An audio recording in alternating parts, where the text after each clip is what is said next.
You will hear a conversation between a psychiatrist in the medical centre of the college and a new student. First, you have some time to look at questions 1 to 4.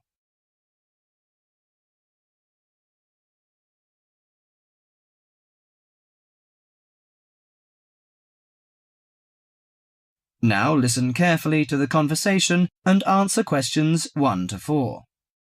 Hello, sit down, please. Thank you. Now, you are a new patient, aren't you? Yes, that's right. OK, so I'd better get some basic details down first. Right, we'll start with your name. Martin Hansen. Do you spell that S-O-N or S-E-N? Hansen. OK, and you're a first-year student? Yes, I am. Study in? Electronics, actually. I hope you enjoy it. Thanks. And your address? 2805 Hesperian Avenue, Hayward.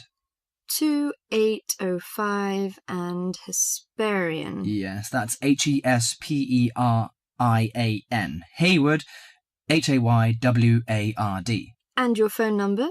734-246-55. 734-264-55. No, you got the 6 and the 4 the wrong way round. It's 246-55. Huh? Sorry, right. And, when were you born?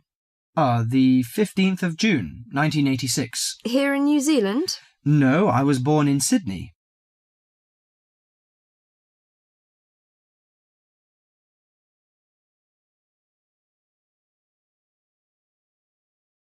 Before you hear the rest of the conversation, you have some time to look at questions 5 to 10.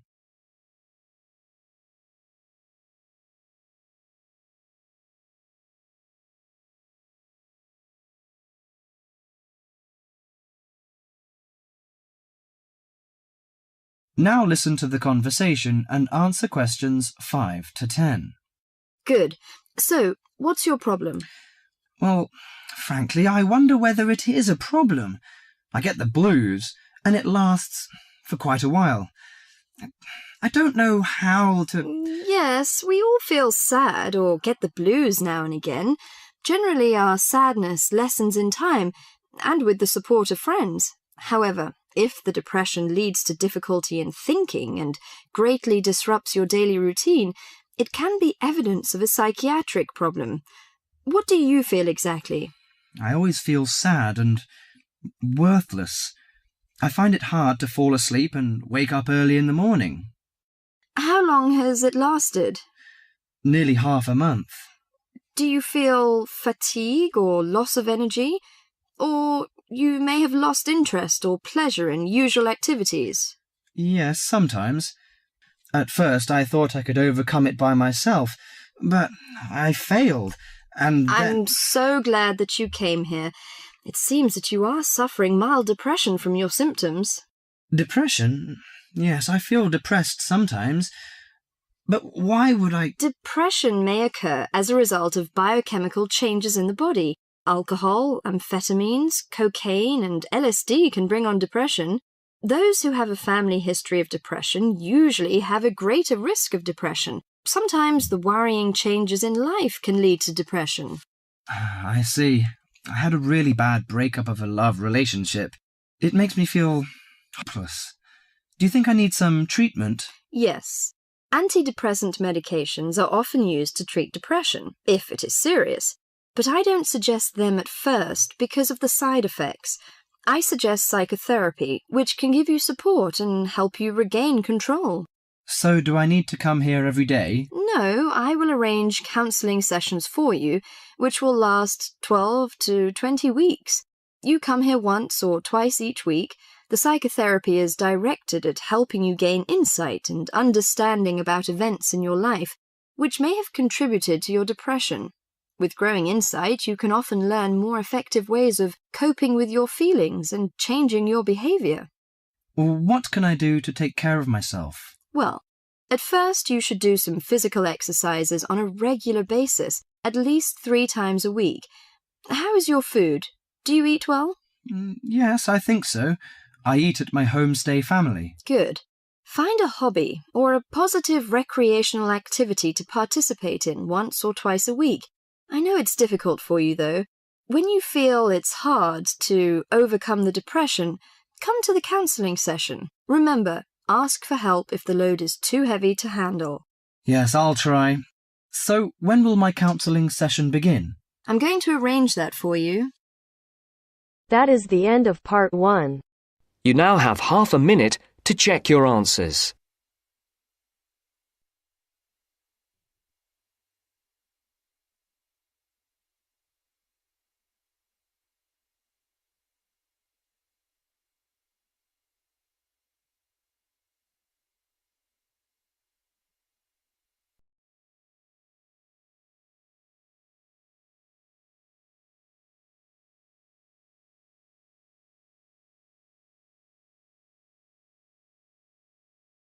Now turns to part 2. Part 2. You are going to hear a conversation between a student and a driving instructor. First, look at questions 11 to 14.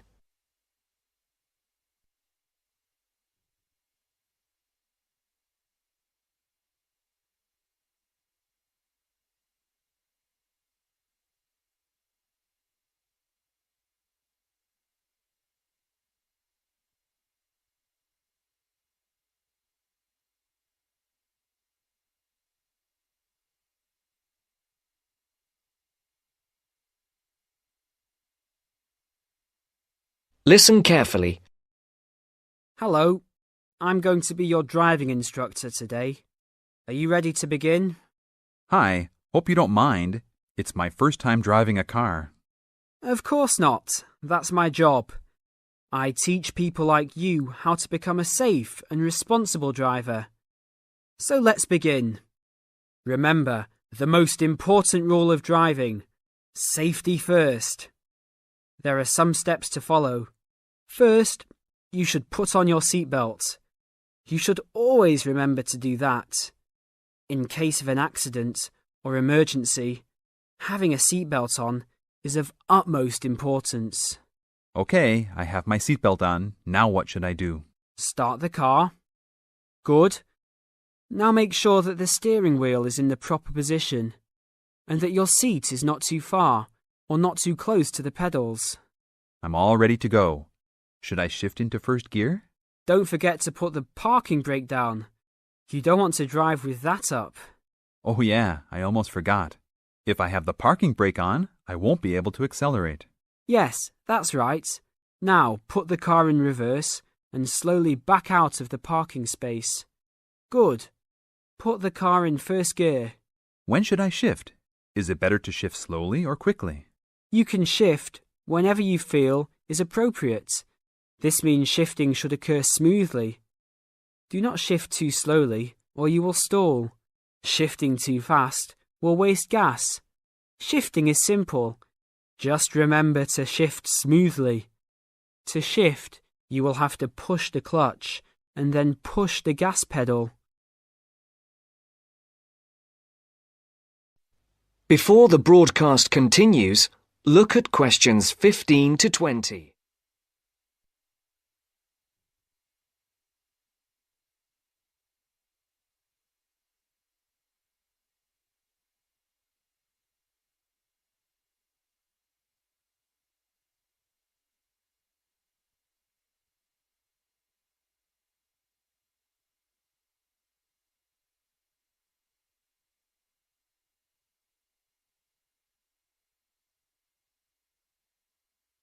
You will now listen to the second part of the talk.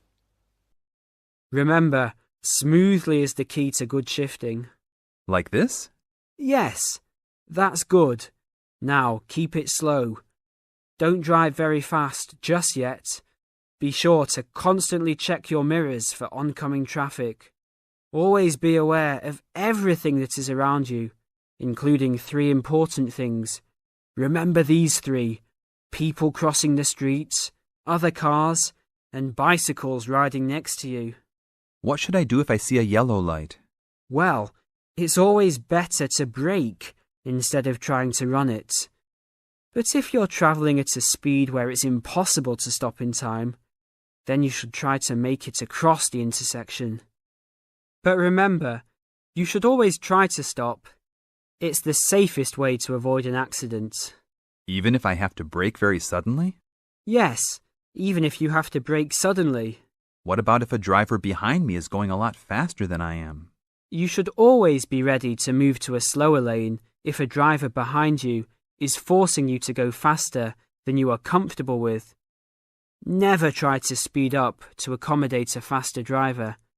You could risk an accident or a speeding ticket. It's better to let him go. That sounds like good advice. Be careful. There is a sharp turn up ahead. Remember to brake before turns. Otherwise, you might flip over if your speed is too high going into a turn. Got it. I know that I should always try to observe all traffic safety. That's right. If safety is not your first priority, it will make driving very dangerous for you and other drivers on the road. Okay, park the car here. You did a great job today for your first day. I'll see you in 3 days. Thanks so much. I will see you then.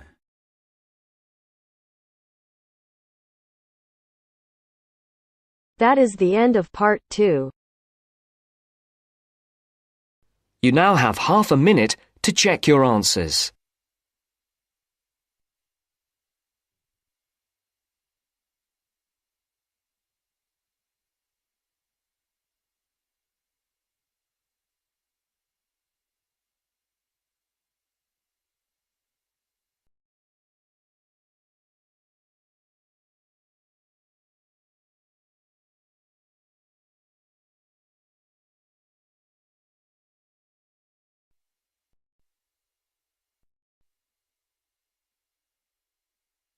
Now turns to part 3.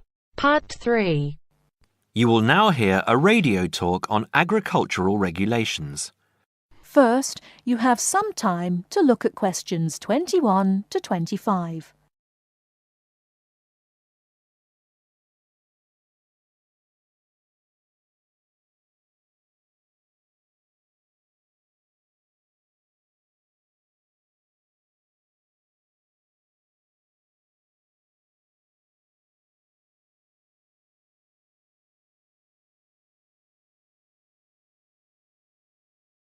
Now listen carefully and answer questions 21 to 25.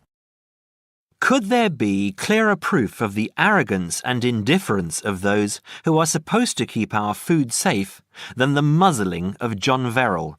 Agriculture is a business, true, and businesses have to make money. But this shows how ministers and officials put the profits of the agriculture business before the well-being of the British people. Mr. Verrill, a pharmaceutical chemist, was appointed to represent consumers on one of the many committees that advise the government on food safety. When he tried to do his job, though, and wanted to warn ministers of a danger to children's health, he was refused permission to do so.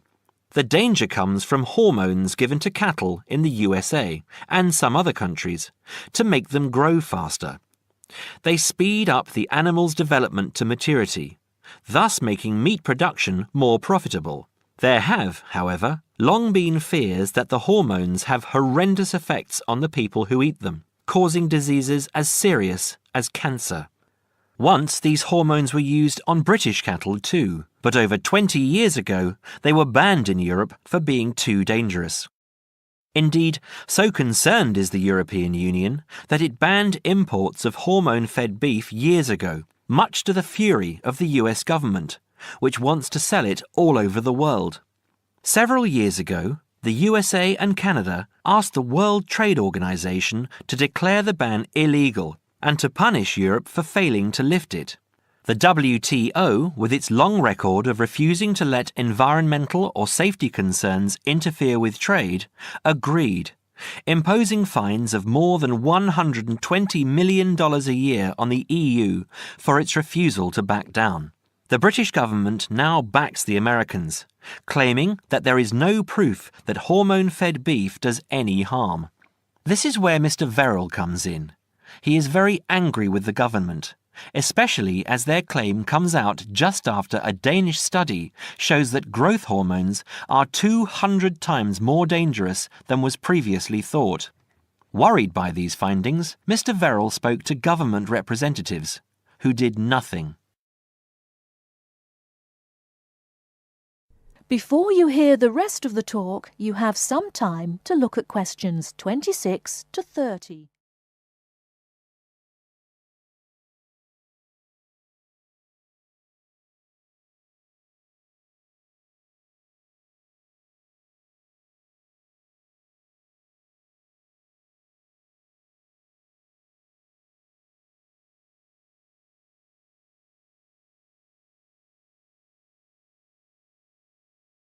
Now listen and answer questions 26 to 30.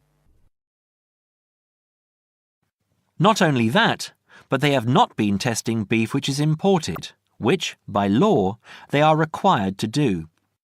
This directly affects the British public, as about 40% of the beef British people eat comes from abroad, supposedly from countries like Brazil, which does not allow the use of growth hormones. Brazilian beef is stocked by some British supermarkets and widely used in catering. Yet, when a Brazilian farm was recently visited by EU inspectors, a large stockpile of this banned substance was found. This is not the first food scandal we have had in our country. Take the present concern over a well-known chocolate company.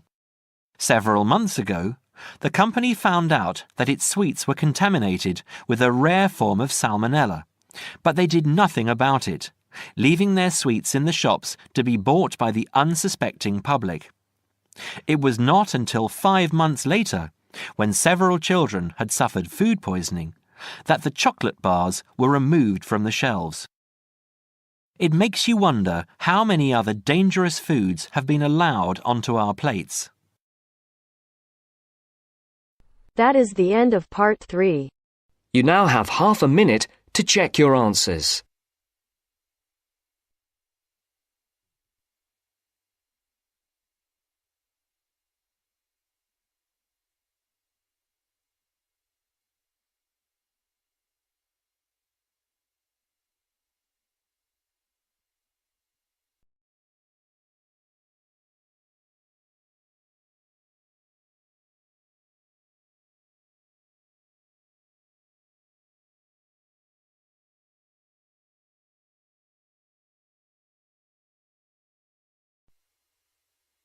Now turns to part 4. Part 4. You're going to listen to a talk about tea in the UK. First, you have some time to look at questions 31 to 40.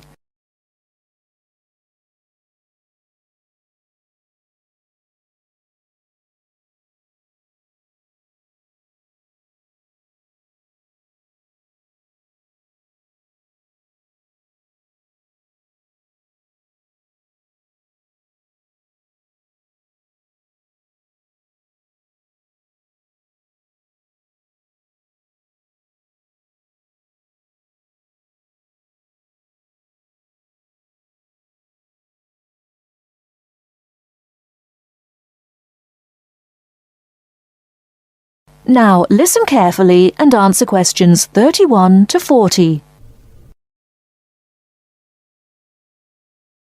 During the 1930s, there was a popular song which had the title "Everything Stops for Tea," and to millions of British people, a restful cuppa is still an ideal way to relax for a few minutes from the rigours of the day.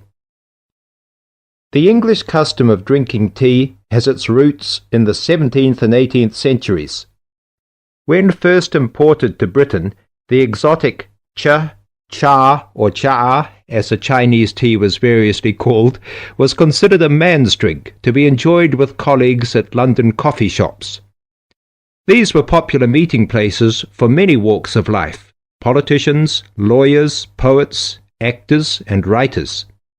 Many London clubs began in this manner, and the famous Lloyd's Insurance underwriters started out as Lloyd's Coffee House.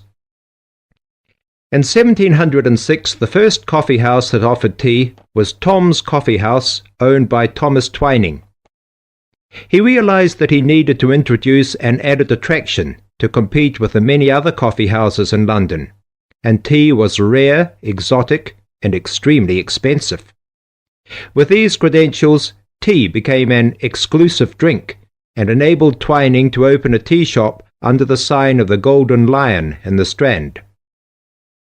By the 18th century, the ladies of the more affluent classes were going China mad, using tea as an excuse for displaying their extravagant purchases of Chinese porcelain and Dresden tea sets. A comprehensive tea tray would consist of a teapot and stand, teacups and saucers, sugar bowl, milk jug, and basin for discarded tea and tea leaves. Tea was still expensive and kept in locked tea caddies.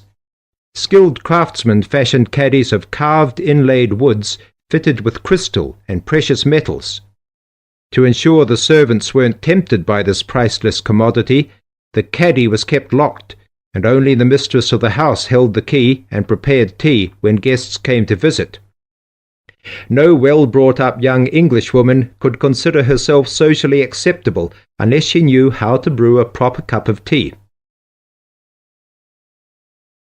As the 18th century progressed, changes in commerce and working hours resulted in the main meal of the day being taken much later in the evening.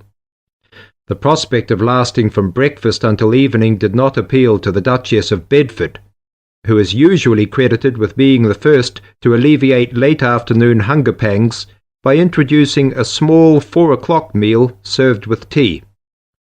With time, the light, wafer-thin toast or delicate white bread gave way to exotic fillings like tomato and egg, cucumber, chicken, or potted shrimps, followed by buttered scones, crumpets, or elegant pastries. The popularity of tea continued to spread, but it was not until 1839 that the first shipment of Assam Indian tea was landed in Britain. A healthy trade with India was soon established, and tea clippers, like the Cutty Sark, now a museum in a dry dock at Greenwich, were reaching the peak of their sailing days. In 1879, the first limited shipments of Ceylon tea began to arrive, and by 1880 this had been firmly established alongside Indian and China teas, giving the broad range of teas that are available today. There have been few changes in 3 centuries of tea trading. London is still the centre, and indeed Twinings still has a shop on the site of the original Tom's Coffee House at 216 The Strand. The name Twining has been linked with tea for over 280 years. Indeed, it was Richard Twining, in his capacity as chairman of the dealers of tea, who in 1784 persuaded Prime Minister William Pitt to reduce the high tax on tea, making the beverage more accessible to the general public. That is the end of part 4. You now have half a minute to check your answers.